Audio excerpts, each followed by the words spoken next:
ఏం చేస్తున్నారమ్మా? ఎప్పుడు వచ్చినావు నాన్న? నువ్వు పిల్లిలాగా వచ్చేసినావు సైలెంట్గా. నువ్వు చాలా వగలు పడతావు, పిల్లి ఎలక అనుకుంటా. నీకెప్పుడో ఒక రోజు చెప్తాను. ఏం చెప్పినా నేషకానికి బుక్ చిక్కితే చదువుకుందా? ఏం బుక్ అమ్మ అంతగా? అమ్మ డైరీలో కొన్ని పేజెస్ నవల బుక్. నవల బుక్. ఇదంతా ఏంది ఇది? ఈ ఇల్లు ఏంది ఇట్లా పెట్టినారు? ఆ బెడ్ అంతా సర్దుకోకుండా లే. ఏం చేస్తాను? నువ్వు దాచిపెట్టుకుంటాడావా? నోరు మూసుకొని ఉండు. ఇదేందమ్మా పైన ఫ్యాను? దీనికి ఇప్పుడు ఎందుకు ఆఫ్ చేసినావు నాన్నమ్మ? ఎందుకు ఆఫ్ చేసినా? కూర్చొని బాత కానీ వేసుకొని పనిలే పాటలే పొద్దున్న నుంచి ఇంట్లో ఎన్ని ఫ్యాన్లు ఉంటే అన్ని ఫ్యాన్లు తిరుగుతున్నాయి. మీ తాత ఏమన్నా కడతాడా కరెంటు బిల్లు? మా తాత ఇంకెక్కడ ఉన్నాడు? నీ దెబ్బకి వెళ్ళిపోయినాడు. ఏమన్నావు? లేదు నాన్న, అలా కాదు. ఏమన్నావు?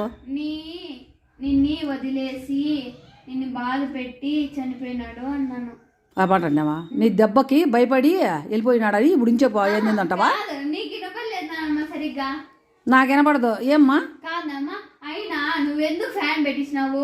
గాలి వచ్చేకే కదా, ఎండాకాలంలో బయట వేడి పెడుతుంది. అవునా? అంటే 24 గంటలు ఫ్యాన్లు తిరగల్లా? దానికి కదమ్మా ఓ పని తీపిచ్చేసే. తీపిచ్చేలా? బా, కరెక్ట్గా మంచి ఐడియా ఇచ్చినావు. రేపు పొద్దున్నే భాషను పిలిచి పొద్దున్నే ఫ్యాన్లు మీకు ఇచ్చేస్తాలే. మంచి ఐడియా ఇచ్చినావు నాకు.